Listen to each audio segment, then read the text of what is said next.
স্বামী Vivekananda merit cum means scholarship থেকে huge amount পাওয়া যায়। মিনিমাম 12,000 টাকা থেকে ম্যাক্সিমাম 96,000 টাকা পর্যন্ত পাওয়া যায়। কেউ পায় 12,000 টাকা, কেউ 18,000, কেউ 24,000, কেউ 30,000, আবার কেউ 60,000 টাকা। এই টাকার পরিমাণ নির্ভর করে কোর্সের উপর। স্টুডেন্ট বর্তমানে কোন কোর্স নিয়ে পড়াশোনা করছে তার উপর ভিত্তি করেই তার অ্যামাউন্ট নির্ধারিত রয়েছে এবং সেই নির্ধারিত অ্যামাউন্ট তার ব্যাঙ্ক অ্যাকাউন্টে পৌঁছে যাবে এই স্কলারশিপে আবেদন করার পর।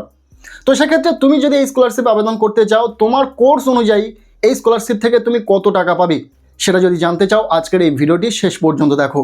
কারণ আজকের এই ভিডিওতে আমরা শেয়ার করতে চলেছি Swami Vivekananda merit cum means scholarship থেকে কোর্স অনুযায়ী কত টাকা দেয়, প্রতিটা কোর্সের জন্য কত টাকা ধার্য রয়েছে, সেই পুঙ্খানুপুঙ্খ পুরো বিষয়টা বিস্তারিতভাবে শেয়ার করব। কাজে ভিডিওটি শেষ পর্যন্ত দেখবে। প্রথমে আমরা চলে যাব স্বামী বিবেকানন্দ স্কলারশিপের অফিসিয়াল ওয়েবসাইটে, যেখান থেকে আমরা এই ইনফরমেশনটা পাবো। আমরা সরাসরি চলে এসেছি স্বামী বিবেকানন্দ স্কলারশিপের অফিসিয়াল ওয়েবসাইটে। এখানে কোর্স অনুযায়ী কত টাকা দেওয়া হবে তার একটি চার্ট রয়েছে। এখানে ডিরেক্টরেট শো করছে এবং পাশে কোর্স অনুযায়ী তার এলিজিবিলিটি শো করছে এবং কত টাকা পাওয়া যাবে সেই স্কলারশিপের অ্যামাউন্টটা শো করছে।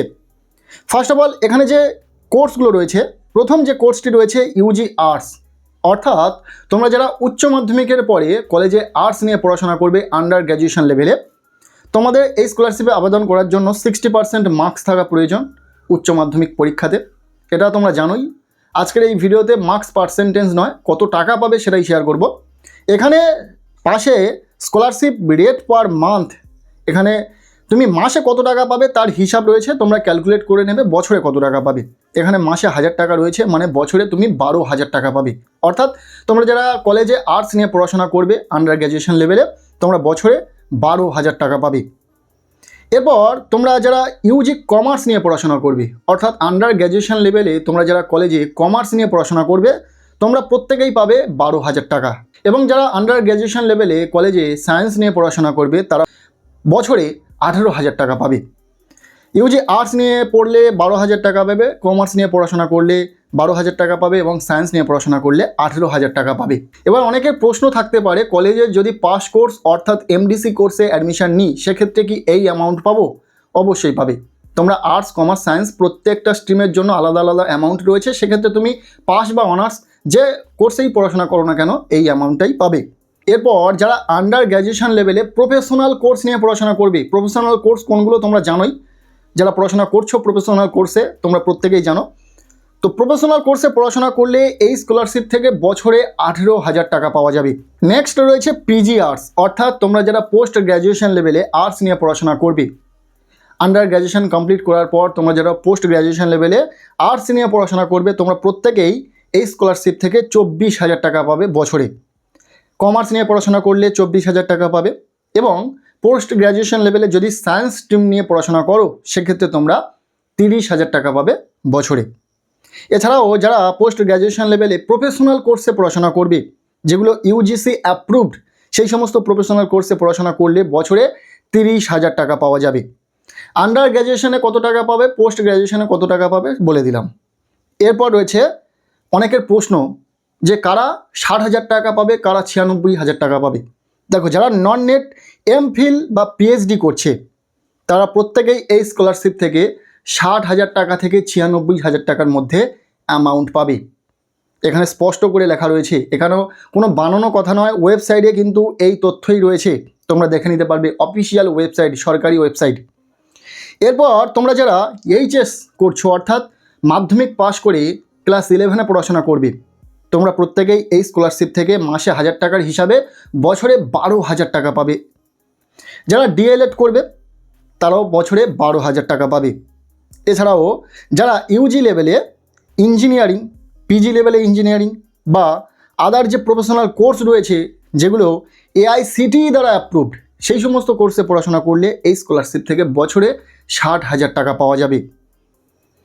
যারা পলিটেকনিক বা ডিপ্লোমা কোর্সে পড়াশোনা করবে, তারা বছরে এই স্কলারশিপ থেকে 18,000 টাকা পাবে। এছাড়াও যারা ইউজি মেডিকেল ডিগ্রি বা ডিপ্লোমা কোর্সে পড়াশোনা করবে, তারা এই স্কলারশিপ থেকে বছরে 18,000 টাকা থেকে 60,000 টাকার মধ্যে অ্যামাউন্ট পাবে। তো আশা করছি তোমরা বুঝতে পারলে যে স্বামী বিবেকানন্দ স্কলারশিপ থেকে তোমার কোর্স অনুযায়ী তুমি কত টাকা পাবে। অনেকে প্রফেশনাল কোর্স করছে কিন্তু সেটা প্রফেশনাল কোর্স সেটাই জানে না, তো সেক্ষেত্রে তারা কমেন্ট করে জানতে চায় যে দাদা আমি এই কোর্সে পড়াশোনা করছি, আমি কত টাকা পাবো।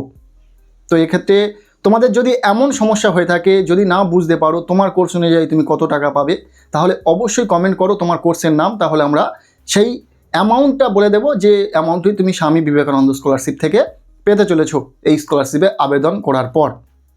আজকের এই ভিডিওতে শেয়ার করে দিলাম স্বামী বিবেকানন্দ স্কলারশিপ থেকে কত টাকা পাবে। এরপরেও যাদের বুঝতে অসুবিধা হচ্ছে, যেমনটা বললাম, কমেন্ট করে জানাতে পারো।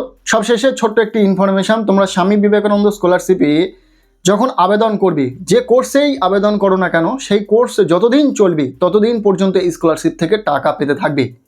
ধরো তুমি আন্ডার গ্র্যাজুয়েশন লেভেলে অর্থাৎ কলেজে কোনো একটি সাবজেক্টের ওপর অনার্স করছো, সেক্ষেত্রে 4 বছরের কোর্স তোমার।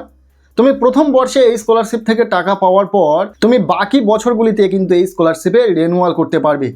ধরো তুমি ফার্স্ট ইয়ারে গিয়ে এই স্কলারশিপে আবেদন করে টাকা পেয়ে গেলে, এরপর সেকেন্ড ইয়ারে উঠবে যখন, তখন ফার্স্ট ইয়ারের ফার্স্ট সেমিস্টার এবং সেকেন্ড সেমিস্টারের মার্কসে যদি তোমার 60% বা তোমার যে ফার্স্টে এই স্কলারশিপে আবেদন করার জন্য এলিজিবিলিটি ছিল সেই এলিজিবিলিটি মেনটেন করতে পারো দুটো সেমিস্টার মিলিয়ে, সেক্ষেত্রে তুমি কিন্তু সেকেন্ড ইয়ারে উঠে এই স্কলারশিপের জন্য রিনিউয়াল করতে পারবে এবং সেম পরিমাণের টাকা পাবে যে পরিমাণের টাকা তুমি প্রথম বর্ষে এই স্কলারশিপে পেয়েছিলে।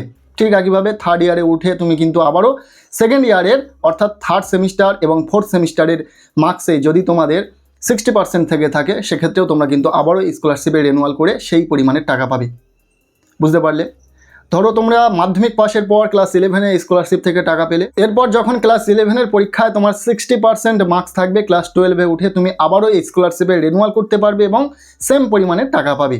এইভাবে তুমি যে ক বছর কোর্সে থাকবে সেই প্রতি বছরই এই স্কলারশিপ থেকে সেম পরিমাণের টাকা পেতে থাকবে। তবে তোমাকে সেই ক্রাইটেরিয়া কিন্তু মেনটেন করে যেতে হবে, অর্থাৎ এলিজিবিলিটি যে ক্রাইটেরিয়া ছিল তোমার উচ্চ মাধ্যমিক, মাধ্যমিকের পরে এই স্কলারশিপ আবেদন করার জন্য যে 60% মার্কসের প্রয়োজন, সেটা যদি তুমি মেনটেন করে যেতে পারো, তাহলে কিন্তু প্রতি বছর এই স্কলারশিপ থেকে টাকা পেতে থাকবে।